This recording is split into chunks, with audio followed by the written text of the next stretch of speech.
الحمد لله، الصلاة والسلام على أشرف الرسل وخاتم الأنبياء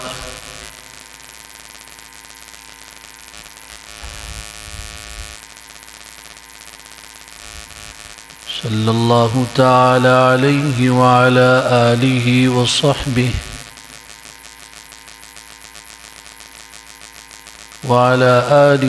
وصحبه الأتقياء. أعوذ بالله من الشيطان الرجيم. بسم الله الرحمن الرحيم.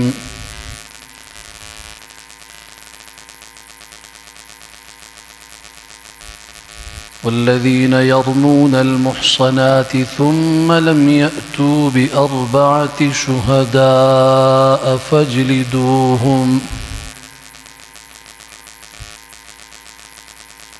فاجلدوهم 80 جلدة ولا تقبلوا لهم شهادة أبدا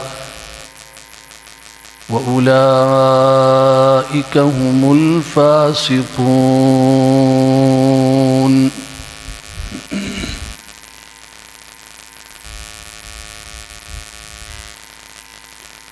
وقال سبحانه: إن الذين يرمون المحصنات الغافلات المؤمنات لعنوا في الدنيا والآخرة ولهم عذاب عظيم.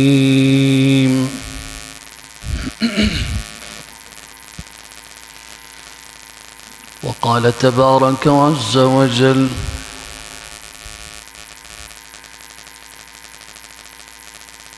إذ تلقونه بألسنتكم وتقولون بأفواهكم ما ليس لكم به علم وتحسبوه هينا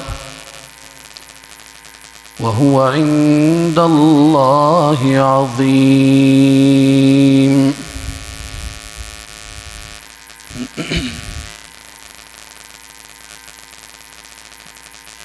لولا إذ سمعتموه قلتم ما يكون لنا أن نتكلم بهذا سبحانك هذا بهتان عظيم.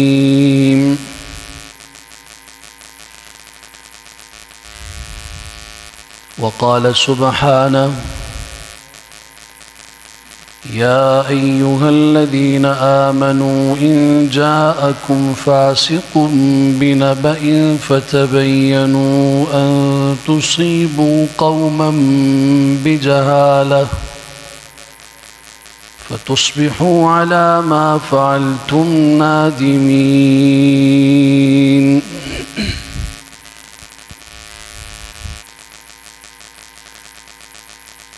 وعن أبي هريرة رضي الله تعالى عنه قال: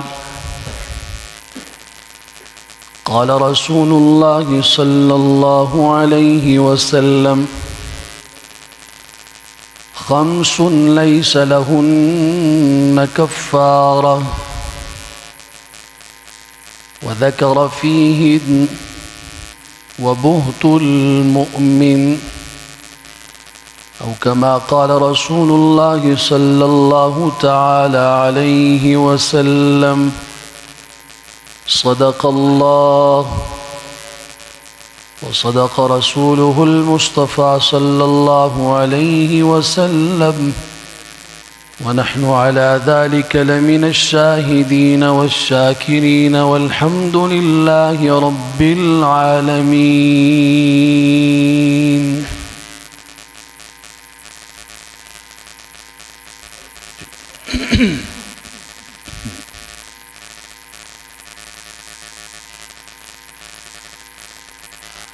حضور اقدس امام الانبیاء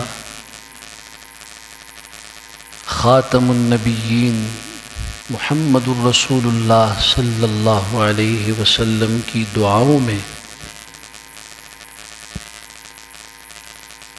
ہمیں یہ دعائیں نظر آتی ہیں، ملتی ہیں پڑھنے کو، سننے کو کہ اے اللہ ہماری جان، ہمارے مال،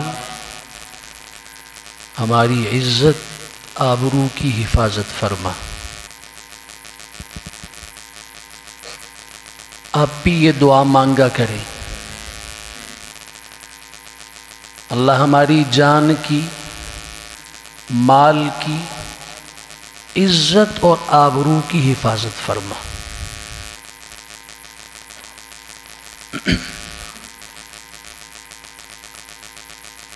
انسان کے جو گناہ ہوتے ہیں دو قسم کے ہیں۔ ایک وہ گناہ ہیں جو اللہ تعالیٰ کے حقوق کو ضائع کرنے کی صورت میں ہے۔ اللہ نے حکم دیا، اس نے نہیں عمل کیا، اللہ نے منع کیا، اس نے وہ کام کر دیا۔ اللہ کے حکم کو توڑنے کا گناہ۔ ایک قسم کے گناہ وہ ہیں جن کا تعلق بندوں کے آپس میں ہوتا ہے۔ ایک بندے نے دوسرے کا حق ضائع کر دیا، اس کی حق تلفی کی، اس پہ ظلم کیا، اسے نقصان پہنچایا، اسے گالی دی۔ یہ وہ گناہ ہیں جو ایک بندہ دوسرے بندے کے حق میں اس کے حق کو ضائع کرنے کی صورت میں کرتا ہے۔ یہ جو بندوں کے آپس کے گناہ ہیں، ان میں بڑے گناہوں کی فہرست میں ایک ایسا جرم اور ایک ایسا گناہ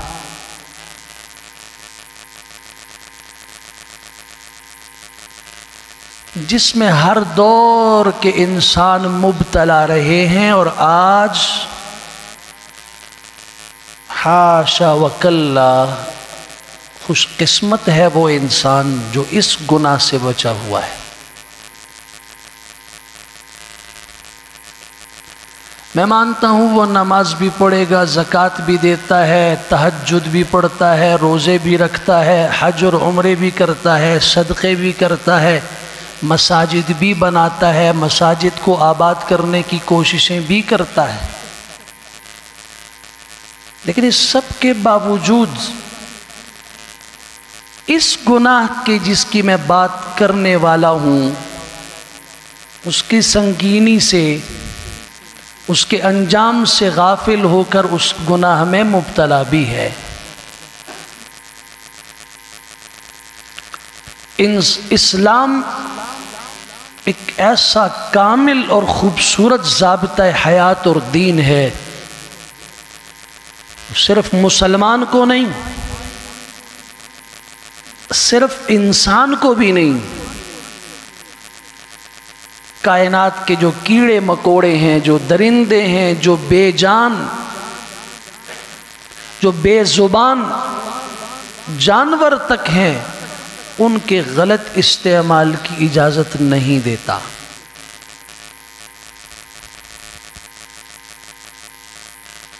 یہ اس کی حق تلفی ہے۔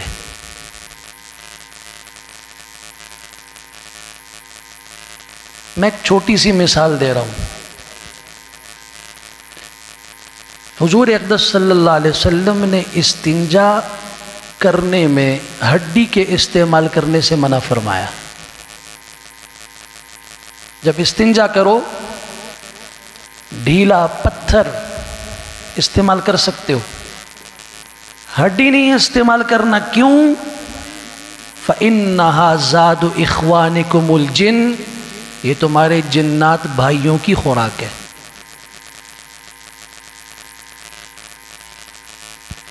آپ اپنا مسئلہ تو حل کر سکتے ہیں اس کے ساتھ، لیکن جنات کی حق تلفی ہو جائے گی۔ جو نظر نہیں آتے تمہیں اپنی آنکھوں سے، شریعت نے اس کی اجازت نہیں۔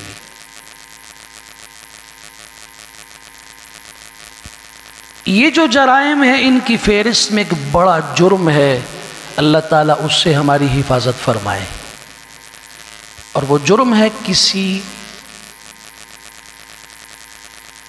غیر مجرم آدمی پر الزام لگانا، بہتان لگانا، افتراء اور جھوٹ گڑنا۔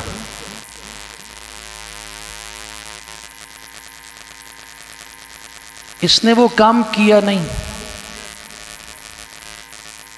اور میں نے کہہ دیا کہ اس نے یہ کیا ہے، اس کو کہتے ہیں شریعت کی نظر میں الزام، بہتان۔ کتنا سخت جرم ہے۔ قرآن مجید سورہ نساء کی آیت 112 پڑھ لینا۔ وَمَن يَكْسِبْ خَطِيئَةً أَوْ إِثْمًا ثُمَّ يَرْمِ بِهِ بَرِيئًا فَقَدِ احْتَمَلَ بُهْتَانًا وَإِثْمًا مُبِينًا۔ جس نے گناہ کیا، خطا کی، اور پھر اس کا الزام ایک بری آدمی کے اوپر لگا دیا، اللہ کا قرآن فرما رہا ہے اس نے بہتان اور بہت بڑا کھلا گناہ کیا۔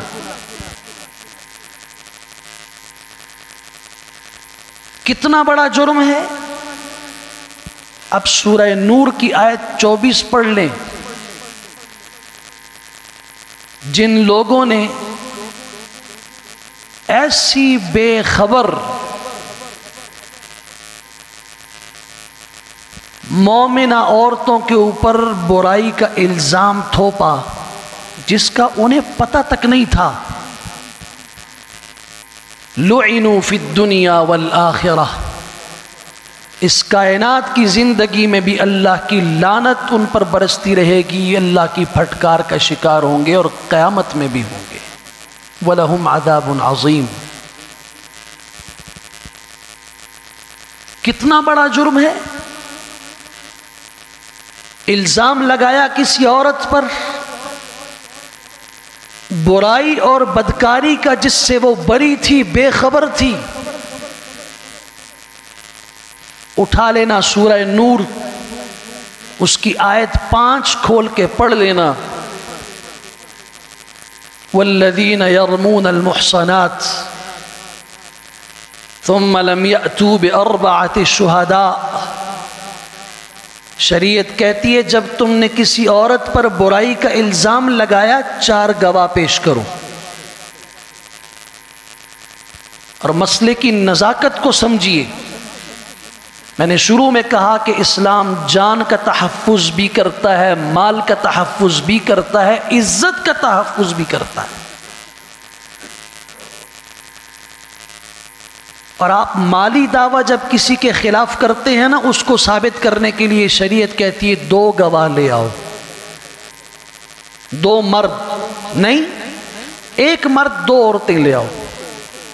مالی معاملے میں آپ نے دعویٰ کیا، سبحان اللہ، آپ نے کسی زندگی کے کسی شعبے میں کسی کے خلاف کوئی دعویٰ کیا، شریعت کہتی ہے 2 گواہ مرد لے آؤ، نہیں 1 مرد 2 عورتیں لے آؤ۔ لیکن جب عزت کی باری آئی تو اللہ نے اس کے لیے کیا ضابطہ بنایا، اس کو ذرا سمجھ لیجئے۔ جب کوئی کسی پر بدکاری کا الزام لگائے، بہتان لگائے، اس سے عزت مجروح ہوتی ہے، عزت نفس خراب ہوتی ہے۔ شریعت کہتی اب 2 نہیں 4 گواہ لے آؤ، اور عورتیں نہیں 4 مرد لے کر آؤ،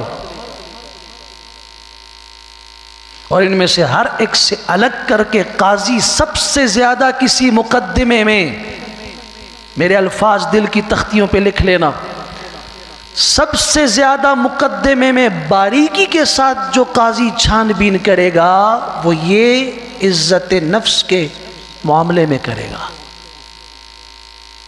آپ کو پتہ ہے قتل کے معاملے میں اتنا سخت قانون نہیں ہے، 2 گواہ کافی ہیں۔ قتل لیکن یہاں 4 گواہ، اور اگر نہیں لا سکا تو سزا سن لیجئے۔ قرآن کہتا ہے فَإِن لَّمْ يَأْتُوا بِأَرْبَعَةِ شُهَدَاءَ، اگر یہ 4 گواہ لے کر نہیں آئے فَاجْلِدُوهُمْ 80 جلدہ، پہلی سزا یہ ہے کہ 80 کوڑے لگاؤ۔ دوسری سزا، پوری زندگی میں ان کی گواہی اب قبول نہیں کرنی۔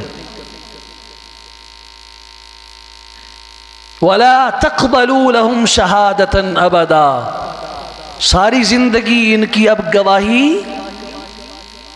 اگرچہ یہ کیا ہو جائے، حج کر کے آ جائے، اگرچہ یہ مسجد کی صفیں درست کرنا شروع کر دے، یہ نماز کا اس قدر پابند ہو کہ آذان دے کے اقامت کہنے والا یہ ہو، لیکن جب کسی کے خلاف اس نے تہمت لگائی اور ثابت نہیں کر سکا، قرآن کہتا ہے اس کی نمازیں سب کچھ ایک جگہ پر وَلَا تَقْبَلُوا لَهُمْ شَهَادَةً أَبَدًا، کبھی زندگی بھر اس کی گواہی قبول نہیں کرنا۔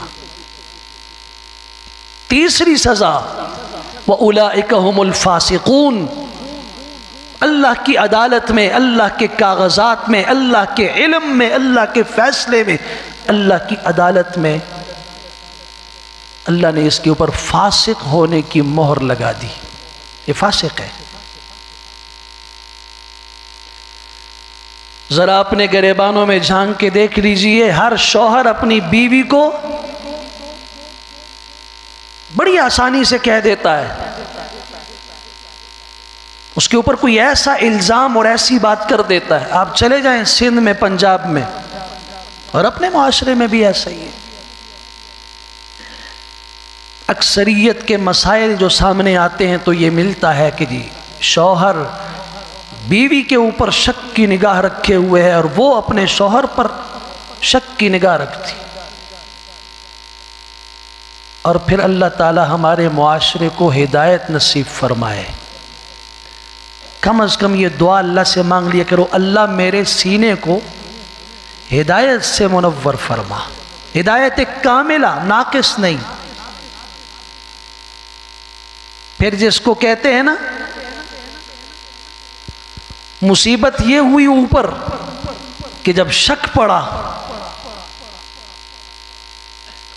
تو اصلاح کے لیے جس صاحب کے پاس چلے گئے اس نے بھی کہہ دیا آنے والی خاتون ساس کو کہ تمہارے خلاف تمہاری بہو نے جادو کروایا ہوا ہے، بہو چلی گئی، تمہاری ساس نے خواہ کے پتہ کو ڈکڑی دی۔ آپ کے معاشرے میں ہے یا نہیں؟ خاوند آج کل کچھ روٹھا ہوا ہے، حساب ہو گیا جی، ایکس رے ڈیجیٹل نکلا اور اس میں پتہ چلا کہ جی آپ کی جو ساس ہیں انہوں نے کیا، یا آپ کی جو خالہ ہیں انہوں نے کیا، آپ کے گھر کے قریبی کوئی رشتہ دار ہے، نام نہیں بتاتے پھر فساد پیدا ہوگا۔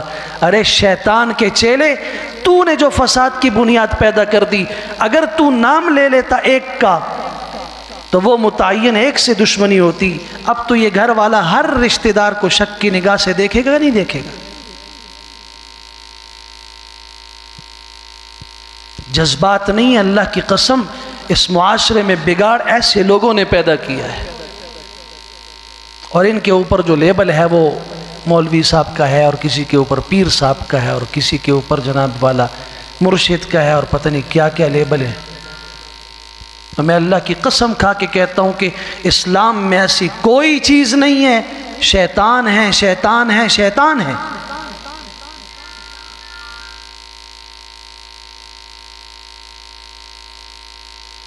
ایسے شخص کی کبھی گواہی قبول نہیں کرنا۔ اب اگر ایسا ہو جائے تو اس کا حل بھی شریعت نے بتایا ہے۔ یا ایھا الذین آمنوا ان جاءکم فاسق بنبأ فتبینوا، اے ایمان والو اگر کوئی فاسق آدمی تمہارے پاس کوئی خبر لے آئے، پہلے اس کی تحقیق کرو، فوراً اس پہ یقین نہیں کرنا۔ کیوں؟ اگر تم نے اس کی بات کو سنا، ان تصیبوا قوما بجہالہ، تم جہالت کی وجہ سے، ناواقفیت کی وجہ سے کسی کا نقصان کر بیٹھو گے۔ فَتُصْبِحُوا عَلَى مَا فَعَلْتُمْ نَادِمِينَ، بعد میں جا کے اس پر نادم اور پشیمان ہوگے، لیکن پھر کچھ نہیں ہوگا۔ پہلے سے تحقیق کرو اس کی۔ اور پورے انبیاء کرام اور انسانیت کی تاریخ اس بات سے بھری پڑی ہے، لوگوں نے الزام لگانے سے اللہ کو بھی معاف نہیں کیا۔ دنیا کا اس وقت جو سب سے بڑا مذہب کہلاتا ہے افراد کے اعتبار سے، عیسائیت ہے، نصرانیت ہے، ان کا ظلم دیکھو قرآن نے بار بار بیان نہیں کیا۔ یہ کہتے ہیں اللہ تعالیٰ کی اولاد ہے، یہ اللہ پہ جھوٹ نہیں تو کیا ہے، الزام نہیں تو کیا ہے۔ مریم اللہ کی بیوی ہیں، عیسیٰ اللہ کے بیٹے ہیں۔ لَقَدْ كَفَرَ الَّذِينَ قَالُوا إِنَّ اللَّهَ هُوَ الْمَسِيحُ ابْنُ مریم، وہ بھی کافر ہے جس نے اللہ کو مسیح ابن مریم سمجھ لیا، وہ بھی کافر ہے قرآن کی روح سے جس نے حضرت مسیح عیسیٰ ابن مریم کو خدا کا اور اللہ کا بیٹا کہہ دیا۔ مَتَّخَذَ اللَّهُ مِن وَلَدٍ، اللہ نے کوئی اولاد نہیں بنائی ہے۔ اس بدبخت انسان نے اللہ پہ بھی جھوٹ گڑا، اللہ پہ بھی الزام لگایا، اللہ پہ بھی تہمت لگائی۔ اور انبیاء کرام، بتاؤ کون سا نبی ہے جس کے اوپر اس کے وقت کے اور اس کے سامنے کے لوگوں نے کوئی نہ کوئی الزام نہ لگایا؟ حضرت سلیمان علیہ السلام عظیم پیغمبر ہیں، عظیم بادشاہ ہیں، یہودی کہتے ہیں کہ وہ جادوگر تھے۔ وَاتَّبَعُوا مَا تَتْلُو الشَّيَاطِينُ عَلَى مُلْكِ سُلَيْمَانَ وَمَا كَفَرَ سُلَيْمَانَ۔ تم حضرت سلیمان کو جادوگر کہتے ہو، جادو کرنا تو کفر ہے، یہ تو کافر کا کام ہے، اور حضرت سلیمان علیہ السلام تو کافر نہیں تھے۔ اسی انسان کو دیکھو، جاؤ ذرا مصر کے اس محل کی طرف جہاں خوبصورت نوجوان حضرت یوسف علیہ السلام کی شکل میں موجود ہے، اور زلیخا دروازے بند کر کے گناہ کی دعوت دیتی ہے، اور حضرت کی زبان سے نکلتا ہے معاذ اللہ، اللہ کی پناہ، انہو ربی احسن مثوائی انہو لا یفلح الظالمون، میرے رب نے، میرے مالک نے مجھے بہترین ٹھکانہ دیا۔ مجھے تو بھائیوں نے کنویں میں پھینک دیا تھا، مجھے تو قافلے والوں نے پکڑ کے چند ٹکوں اور کھوٹے سکوں کے بدلے میں بیچ دیا تھا۔ وَشَرَوْهُ بِثَمَنٍ بَخْسٍ دَرَاهِمَ مَعْدُودَ، میں تو بازار سے بکتا بکایا آیا، میرے مالک نے بڑے احسان کا معاملہ کر کے میرے ساتھ غلاموں والا سلوک نہیں کیا، مجھے بیٹا بنایا۔ عَسَىٰ أَن يَنْفَعَنَا أَوْ نَتَّخِذَهُ وَلَدًا، مجھے بیٹا بنا کے رکھا، میں احسان فراموش ہو جاؤں جو میرے ماں کی جگہ پر ہے؟ آج تم مجھ سے برائی کا ارادہ کرتی، نہیں ایسا کبھی نہیں ہوگا۔ دونوں بھاگے دروازے کی طرف۔ سچ اور جھوٹ کا تقابل دیکھیے، جھوٹ بہت مزین ہوتا ہے، بہت خوبصورت ہوتا ہے، سچ بسا اوقات خاموشی کی نظر ہو جاتا ہے، لب نہیں ہلتے، لیکن سچ کی ایک روشنائی ہوتی ہے، اس کی ایک روشنی ہوتی ہے، اس کی حقیقت ہوتی ہے۔ کاش اللہ ہمیں وہ بصیرت اور دماغ اور سمجھ دے دے کہ ہم حق کو سمجھ سکیں۔ جرم بھی اپنا، اور جس وقت شوہر سامنے آیا تو اس وقت وکیل بھی بن گئی، اور وکیل بن کے دعویٰ کر کے جج بھی خود بن گئی۔ ما جزاء من اراد باہلک سوءا الا ان یسجن او عذاب علیم، اپنے شوہر سے کہتی ہے جو آپ کی بیوی کے ساتھ برائی کا ارادہ کرے اس کی سزا کیا ہونی چاہیے؟ الا ان یسجن، فیصلہ بھی خود سنا دیا، جج بھی بن گئی، اس کی سزا یہ ہے کہ اس کو قید کر دیا جائے یا اس کو دردناک عذاب دیا جائے۔ ایک معصوم بچہ جو دودھ پیتا تھا، اس کی زبان سے گواہی نکلی، ارے معاملے کی تحقیق بڑی آسان ہے، قمیص اگر پیچھے سے پھٹی ہو تو قصور اس عورت کا ہے، اس کا مطلب ہے کہ یوسف بھاگ کے جان بچا رہا تھا، اس نے پکڑنے کی کوشش کی، اور اگر قمیص آگے سے پھٹی ہے تو قصوروار یہ مرد اور یہ یوسف ہے۔ تحقیق کی گئی، قصور اس عورت کا نکلا، اس کے شوہر نے بھی کہا تم نے ظلم کیا ہے۔ یوسف پاک دامن ہے، اس کے دامن پر کچھ نہیں، مگر کیا کریں، خود جھوٹ بھی تھا، اپنی بیوی کی کارستانی بھی تھی، غلطی خطا بھی اس کی، جرم بھی اس کا، مگر اس دنیا کا کچھ عجیب نظام ہے، یہاں کبھی کبھار حق کو چھپا کے لوگ کیا کہیں گے۔ اب اگر میری بیوی کا قصور ہوتا ہے تو لوگ مجھے برا بھلا کہیں گے، اس لیے قصور یوسف پہ ڈال دو۔ 7 سال تک بلا وجہ جیل کے اندر پڑے رہے، 7 سال تک۔ اور آج بھی اگر آپ کو یوسف علیہ السلام مصر کی جس جیل میں قید تھے اس کا کبھی نظارہ کر لینا، آج کل تو یوٹیوب کا زمانہ ہے، سب کچھ موجود ہے، دیکھ لینا، آج بھی وہ اتنی زمین کی گہرائی میں ہے جہاں سورج کی روشنی نہیں پہنچ سکتی۔ 7 سال بلا وجہ الزام، خطا کاروں نے پاک دامن لوگوں پہ لگائے ہیں۔ یہی یوسف علیہ السلام ہیں، کیا ان کے بھائیوں نے نہیں کہا تھا ان یسرق فقد سرق اخ لہ من قبل، اگر اس بنیامین نے چوری کی ہے تو کوئی نئی بات نہیں ہے، بڑی بات نہیں، اس کا بھائی بھی چور تھا۔ حضرت یوسف کو کہہ رہے ہیں، سامنے کہہ رہے ہیں۔ فَأَسَرَّهَا يُوسُفُ فِي نَفْسِهِ، یوسف علیہ السلام نے چھپا لی بات دل میں، وَلَمْ يُبْدِهَا لَهُمْ، جواب ظاہر نہیں کیا کہ تم مجھے کہہ رہے ہو چوری کی۔ ایک جملہ ضرور کہا اور تحت اللفظ کہا اور دل میں کہا، مگر اللہ نے اس کو قرآن مجید کے اندر امت کے سامنے رکھ دیا کہ ایسا تمہارے ساتھ بھی ہو سکتا ہے، اس کا حل کیا ہوگا۔ اتنی بات فرمائی دل کے اندر، اللہ نے اسے قرآن میں نازل کر دیا،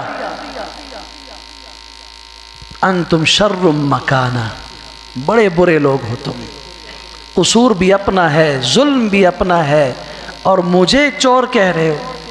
لیکن ابھی بتایا نہیں کہ میں یوسف ہوں۔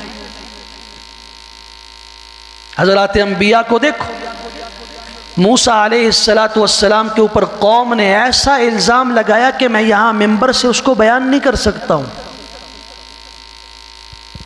اٹھاؤ ذرا سورہ احزاب کے آخری رکوع کی پہلی آیت، اس کی تفسیر میں دیکھ لینا، صحیح بخاری کی حدیث بھی پوچھ لینا اس کے متعلق۔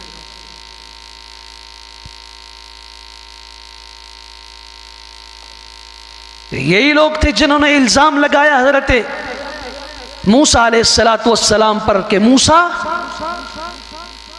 نمازی بنا ہوا ہے، ہمیں اللہ اللہ سکھاتا ہے، برائی سے منع کرتا ہے، اور تمہارے افعال اور اعمال اور کرتوت کیا ہیں، ابھی ہم ساری قوم کو جمع کر کے بتائیں گے۔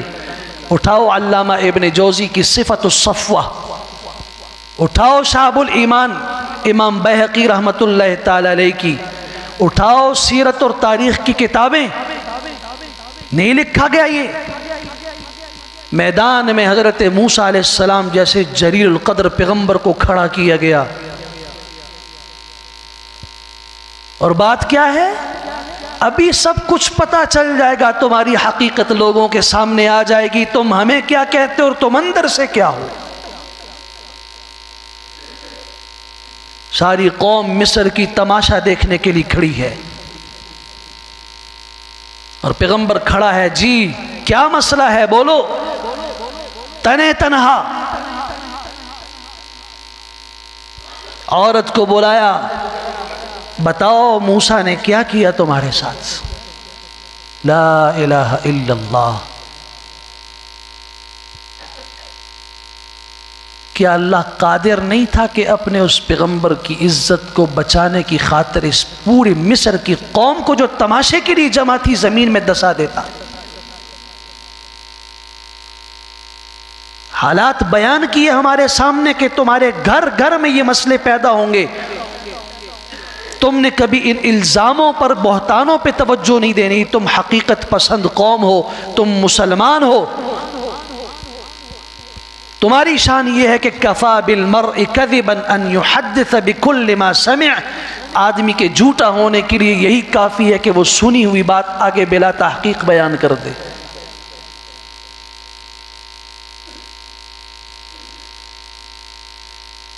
میں آپ کو اپنا مزاج بتا رہا ہوں۔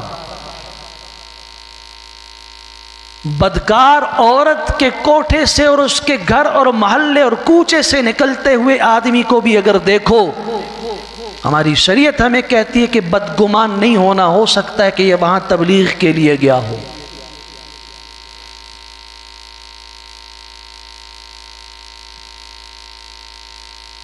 ہو سکتا ہے کہ سمجھانے کے لیے گیا ہو۔ جب تک تمہارے پاس پورا پروف نہیں ہے، تحقیق نہیں ہے، تم کیسے کسی انسان اور مسلمان کی عزت کے خلاف انگلی اٹھا سکتے ہو؟ بتاؤ موسیٰ نے کیا کیا؟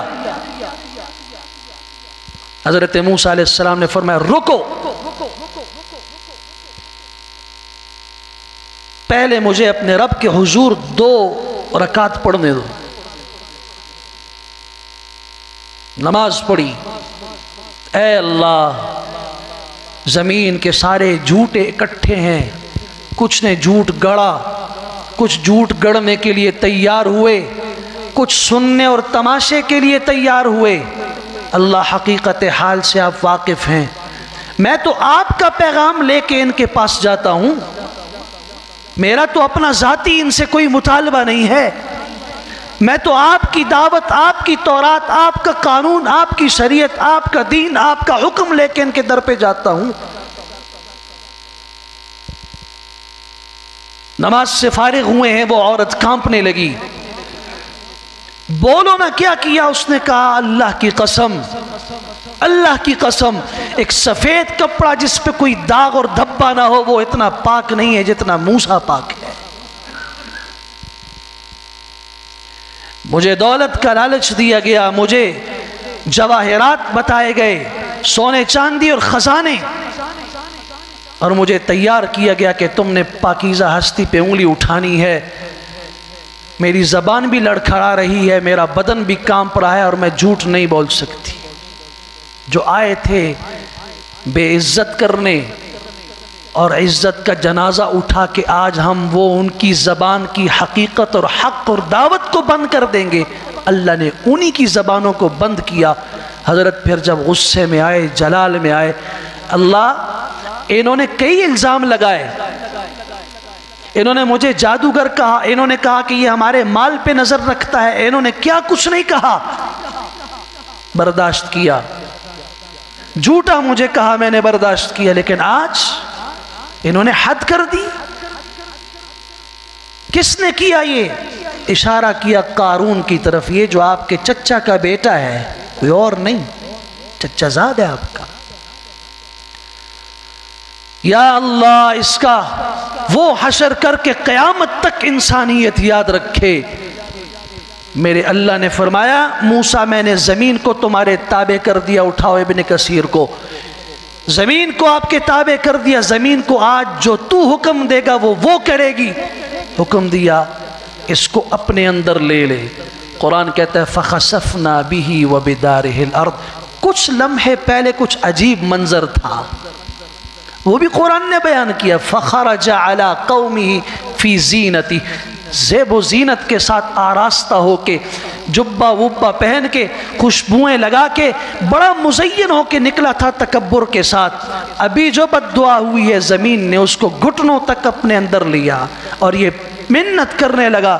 موسیٰ علیہ السلام نے فرمایا نہیں، پھر اس کو زمین نے دوسری مرتبہ سینے تک کھینچا اور تیسری مرتبہ اس کے خزانے اور گھر سمیت فخسفنا به وبداره الارض، ہم نے صرف اسے نہیں دھسایا، اس کے گھر کو بھی، اس کے خزانوں کو بھی زمین تک۔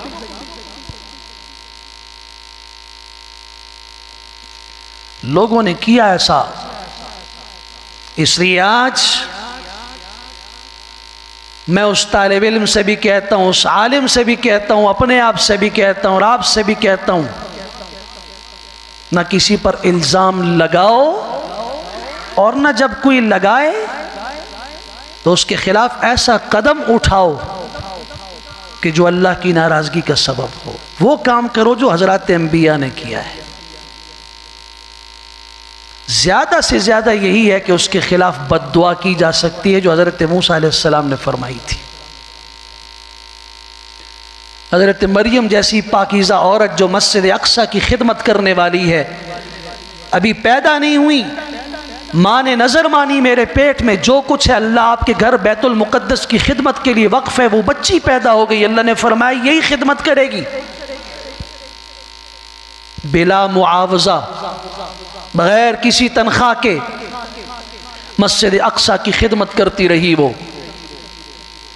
اللہ نے معجزے کے طور پر اس کو ایک عظیم بیٹا دیا عیسیٰ علیہ السلام کی صورت میں۔ سورہ مریم پڑھو نا، اے اللہ مجھے اس بچے کے ولادت سے پہلے تو موت دے دیتا، لوگ کیا کہیں گے آج کہ مریم یہ تو نے کیا کیا؟ تمہارا تو کوئی شوہر نہیں، تمہاری تو شادی نہیں ہوئی، یہ بچہ کہاں سے آیا؟ سورہ مریم پڑھنا، پورے رکوع میں ان کا تذکرہ موجود ہے۔ اللہ نے فرمایا نہیں، بچے کو اٹھا کے قوم کی طرف جاؤ۔ فَأَتَتْ بِهِ قَوْمَهَا تَحْمِلُهُ، دودھ پیتے عیسیٰ کو اٹھا کے وہ قوم کے سامنے آئی۔ اب الزام سنیے قوم کا، قالوا یا مریم لقد جئت شیئا فریا یا اخت ہارون ما كان ابوک امرأ سوء وما كانت امک بغیہ، تمہارا باپ بھی برا نہیں تھا، تمہاری ماں بھی زانیہ نہیں تھی، یہ تو نے کیا کیا؟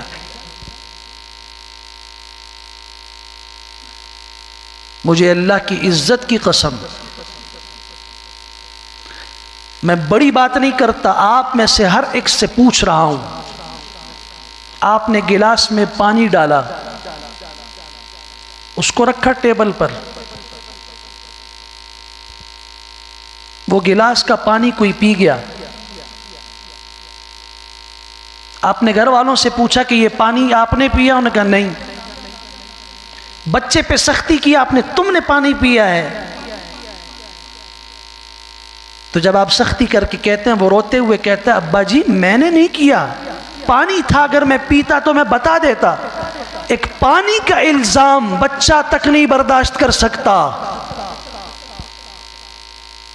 وہ میں نے یہاں پہ بسکٹ رکھا تھا، تم نے کھایا، وہ رونا شروع کر دیتا ابا جی اللہ کی قسم میں نے نہیں کھایا۔ ایک چھوٹی سی چیز کا الزام برداشت نہیں کرتا، جب نہ کیا ہو کسی نے تو ایک پیغمبر کے اوپر الزام لگے اور اس کی ماں کو کہا جائے کہ تو بدکار عورت ہے، اور تمہارے تعلقات ایک چرواہے یوسف کے ساتھ تھے۔ آج بھی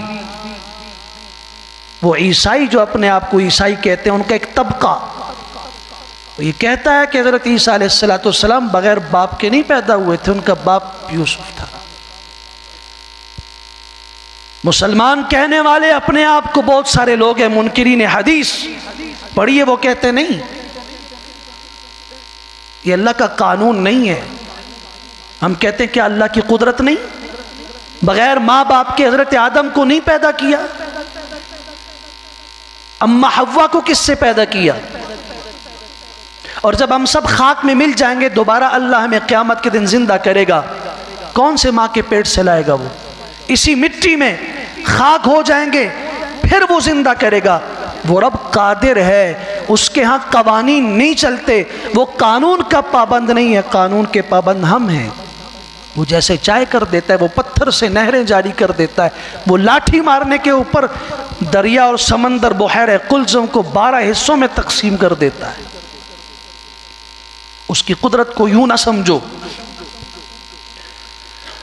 حضرت مریم کو کہا تو نے بدکاری کی، یوسف کے ساتھ تعلق قائم کی جس سے یہ بچہ ہوا، اور وہ معصوم بچہ، دودھ پیتا بچہ توحید کا جو اعلان کرتا ہے وہاں پر قال انی عبد اللہ آتانی الکتاب وجعلنی نبیا وجعلنی مبارکا اینما کنت وأوصاني بالصلاة والزكاة ما دمت حيا وبرا بوالدتي ولم يجعلني جبارا شقيا والسلام علي يوم ولدت ويوم أموت ويوم أبعث حيا ذلك عيسى ابن مريم قول الحق الذي فيه يمترون۔ کیا ان کی ماں پہ الزام نہیں لگا تھا؟ بدکاری کا نہیں لگا تھا؟ حضرت عیسیٰ علیہ السلام کو معاذ اللہ بدکاری کی ناجائز اولاد نہیں کہا گیا؟ وَبِكُفْرِهِمْ وَقَوْلِهِمْ عَلَى مَرْيَمَ بُهْتَانًا عَظِيمًا، قرآن نہیں کہتا یہ؟ اٹھاؤ نا سورہ نساء کی آیت 156۔ یہ کافر تھے، اپنے کفر کی وجہ سے حضرت مریم پر انہوں نے بہتان عظیم باندھا۔ بتاؤ نا، نہ انبیاء کو چھوڑا ان لوگوں نے، کیا ابو بکر صدیق رضی اللہ تعالیٰ پہ الزامات نہیں لگے؟ کیا سیدنا عمر فاروق پہ الزامات نہیں ہیں؟ اسی انسانوں نے، ان بدبختوں نے لگائے۔ یہاں تک کہ حضرت سیدہ فاطمہ الزہرا کا قاتل حضرت عمر رضی اللہ عنہ کو کہا گیا۔ حضرت عثمان غنی رضی اللہ عنہ پر مال غنیمت میں اور بیت المال میں خیانت کے الزامات تک لگے۔ حضرت حسن اور حضرت حسین کی زندگی دیکھیے، ائمہ اربعہ کو دیکھیں، امام ابو حنیفہ سے لے کے امام مالک، امام شافعی، امام حنبل، اٹھاؤ محدثین میں امام بخاری رحمۃ اللہ تعالی سے لے کے آخر تک، نہ ان انسانوں نے اللہ پہ افتراء کو چھوڑا، نہ انبیاء پہ الزامات چھوڑے، نہ امت کے بہترین لوگوں پر، نہ علماء امت کے اوپر، نہ صلحاء امت کے اوپر۔ آپ کو اور مجھے اختلاف کی اجازت ہے، ہم کسی سے اختلاف کر سکتے ہیں، لیکن اختلاف کا یہ مطلب نہیں کہ ہم انسانیت سے نکل کے جانور بن جائیں۔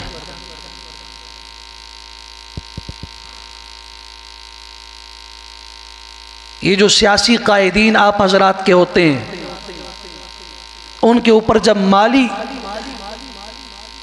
کرپشن کے الزامات لگتے ہیں تو آپ کو یہاں تکلیف ہوتی ہے، کارکن صفائیاں پیش کر رہا ہوتا ہے۔ سب کے ساتھ ہوا یا نہیں ہوا؟ وہاں کی تکلیف آپ محسوس کر رہے ہیں۔ میں یہ نہیں کہتا کہ وہ حقیقت ہے یا نہیں، اور نہ میرا مزاج اور مجھے شریعت اور دین اس چیز کی اجازت دیتا ہے۔ مجھے تو قرآن کہتا ہے کہ جب تمہارے کان میں بھی کوئی ایسی بات ڈال دینا تو بلا تحقیق اس پہ سوچنا بھی نہیں، آگے کہنا تو دور کی بات ہے، بس نکال دو۔ اٹھاؤ صحیح بخاری کو، حضرت جابر بن سمرہ رضی اللہ تعالیٰ کی روایت ہے، اہل کوفہ نے حضرت عمر رضی اللہ عنہ سے شکایت کی کہ سعد بن ابی وقاص رضی اللہ تعالیٰ ان میں 3 خرابیاں ہیں، آپ نے کوفہ کا گورنر ان کو بنایا، لا یسیر بالسریہ، یہ خود جہاد میں نہیں جاتے، ہمیں بھیج دیتے ہیں، ولا یقسم بالسویہ، مال غنیمت آتا ہے برابر تقسیم نہیں کرتے، خیانت کرتے ہیں، ولا يعدل في القضیہ، جب کوئی فیصلہ ان کے سامنے آ جائے تو اس میں عدل اور انصاف سے کام نہیں لیتے۔ یہ اہل کوفہ نے الزام لگایا حضرت سعد بن ابی وقاص پر رضی اللہ تعالیٰ، جو ان 10 صحابہ میں سے ہیں جنہیں عشرہ مبشرہ کہا جاتا ہے، جنہیں حضور صلی اللہ علیہ وسلم نے اپنا ماموں فرمایا، اور تیر دیتے ہوئے فرمایا تھا میرے ماموں کی طرح کوئی ہے تو اپنا ماموں پیش کرے۔ ان پر الزام لگا، تحقیق کے لیے بندہ بھیجا گیا، کوفہ کی جامع مسجد میں کھڑے ہو کے اعلان کیا کہ آپ لوگوں کی یہ شکایت ہے۔ کس کی طرف سے یہ شکایت ہے؟ ابو سعدہ اسامہ کھڑا ہوا، تاریخ نے نام بھی لکھا ہے، ابو سعدہ اس کی کنیت تھی، اسامہ بن قتادہ کھڑا ہوا، اس نے کہا میں کہتا ہوں یہ 3 جرائم ان میں ہیں۔ اب سنیے ذرا، یوں دیکھا حضرت سعد رضی اللہ عنہ کھڑے ہوئے اور ان سے کچھ نہیں کہا، کوئی صفائی نہیں پیش کی۔ اے اللہ، ان کان کاذبا قام ریاء و سمعہ، اللہ یہ بندہ اگر صرف شہرت کے لیے، آج کل میں آسان الفاظ سے کہہ دوں، ویورز کے لیے اور اپنی لائکس بڑھانے کے لیے اس نے جھوٹ گڑا، تو اللہ 3 الزامات اس نے لگائے، میں 3 بد دعائیں کرتا ہوں۔ اگر یہ جھوٹا ہے فَأَطِلْ عُمُرَهُ، اللہ اس کی عمر لمبی کر دے، وَأَطِلْ فَقْرَهُ، اللہ اس کی تنگدستی کو لمبا کر دے، وَعَرِّضْهُ لِلْفِتَنِ، اللہ اس کو فتنوں میں ڈال دے۔ پھر لکھا ہے حضرات محدثین نے کہ چوکوں اور چوراہوں پہ اس کی عمر اتنی زیادہ ہو گئی تھی کہ یہ آنکھوں کی بھویں اس کی مستقل نیچے گر گئی تھی، کمزور ہڈیوں کا ڈھانچہ پڑا ہوتا تھا، اور جب پوچھا گیا تو کہتے ہیں میں سعد بن ابی وقاص کے اوپر جھوٹا الزام لگانے والا شخص ہوں۔ اٹھاؤ سعید بن زید رضی اللہ تعالیٰ عنہ کو، یہ بھی ان 10 صحابہ میں سے ہیں جو 10 مبشرہ ہیں، ان پہ ایک عورت عروہ نے تہمت لگائی، الزام لگایا انہوں نے میری زمین پہ قبضہ کیا ہے، تحقیق کی گئی، اللہم ان کانت کاذبہ، اے اللہ اگر یہ عورت جھوٹی ہے، فَأَعْمِ بَصَرَهَا، اللہ اس کی آنکھوں کی نظر غائب کر دے، اسے اندھا کر دے، وَاجْعَلْ قَبْرَهَا فِي دَارِهَا، اللہ اس کی قبر کو اس کے گھر میں بنا دے۔ یہ بد دعا دی، یہ عورت چیختی چلاتی تھی، نابینا ہو کے لوگوں سے بھیک مانگتی تھی اور کہتی تھی سعید بن زید جیسے صحابی کے خلاف الزام لگانے والی عورت ہوں، ان کی بد دعا کا شکار ہو چکی ہوں، اور یوں کرتے کرتے اپنے گھر میں کنواں کھودا ہوا تھا اس میں گری، وہی اس کی قبر بن گئی، کسی نے نکالا تک نہیں کہ صحابی کی بد دعا اس کے لیے ہے۔ صحیح مسلم کی حدیث ہے۔ اللہ کے لیے یہ چھوٹا جرم نہیں ہے، یہ معمولی بات نہیں ہے، بچو اس سے۔ اگر آپ کو تحقیق نہیں، اپنی زبانوں کو لگام لگاؤ، یہ ایسا جرم ہے جو آپ کی نیکیوں کو ایسے ختم کر دیتا ہے۔ سیدنا ابو ہریرہ رضی اللہ عنہ نے فرمایا، حضور صلی اللہ علیہ وسلم نے فرمایا تھا 5 جرم، 5 گناہ ایسے ہیں لیس لہن کفارہ، جن کا کوئی کفارہ نہیں ہے۔ ان میں سے ایک بہت المؤمن، مسلمان مومن آدمی پر بہتان باندھنا، الزام لگانا۔ یا رسول اللہ صلی اللہ علیہ وسلم جس نے کسی پر الزام لگایا اس کا کیا ہوگا؟ فرمایا بلا وجہ، جرم نہیں تھا اس پر، اس کا الزام لگایا، ادخلہ اللہ فی ردغۃ الخبال، اللہ تعالیٰ جہنم میں اس جگہ پہ سے داخل فرمائیں گے جہاں ساری جہنمیوں کی پیپ اکٹھی ہوتی ہے، سارے جہنمیوں کا پیپ اور گند جہاں جمع ہوتا ہے اللہ وہاں داخل کریں گے۔ اور یہ نہیں، صحیح الجامع کی روایت میں ہے، حضرت انس الجہنی رضی اللہ عنہ کی روایت ہے، جس نے کسی کے اوپر الزام لگایا وہ اس سے بری تھا، کل قیامت کے دن اللہ تعالیٰ اسے جہنم کے اوپر جو پل ہے جس کو پل صراط کہتے وہاں روک دیں گے، فرمائیں گے پہلے ذرا اس بندے کا معاملہ صاف کرنا۔ بتاؤ وہاں کوئی معاملہ صاف کر سکتا ہے؟ پاؤں پڑ جائے گا، کسی خان صاحب کو، کسی بڑے آدمی کو، جرگے کو لے آئے گا، معاف کر دو، ہو سکتا ہے؟ پیسے دے دے گا، جب تک یہ تو میں معاف نہیں کرتا اس وقت تک کھڑے رہو، اس کی نیکیاں اٹھا کے اس کو دی جائیں گی، اور پھر بخاری کے الفاظ ہی ہیں کہ جب اس کی نیکیاں ختم ہو جائیں گی اٹھا کے جہنم میں پٹخ دیا جائے گا۔ اے اللہ، اے اللہ، اے اللہ ہمیں کسی مسلمان کے بارے میں، کسی انسان کے بارے میں ناحق الزام اور تہمت کے سوچنے سے بھی بچا لے۔ کسی مسلمان کی عزت اگر ہمارے اشارے سے بھی خراب ہوتی ہو، اللہ ہمیں ایسا اشارہ ہی توفیق ہی نہ عطا فرما۔ اگر ہماری آنکھ کے اشارے سے، ہماری زبان کے اشارے سے، ہمارے ہاتھ اور انگلی کے اشارے سے کسی مسلمان کی عزت خراب ہوتی ہے، اللہ ہماری نظر لے لے، آنکھ لے لے، ہماری انگلی توڑ دے، لیکن کسی مسلمان کے ساتھ یہ معاملہ نہ ہو۔ آمین کہہ دیجئے۔ اللہ کریم عمل کی توفیق عطا فرمائے۔ وآخر دعوانا الحمدللہ رب العالمین۔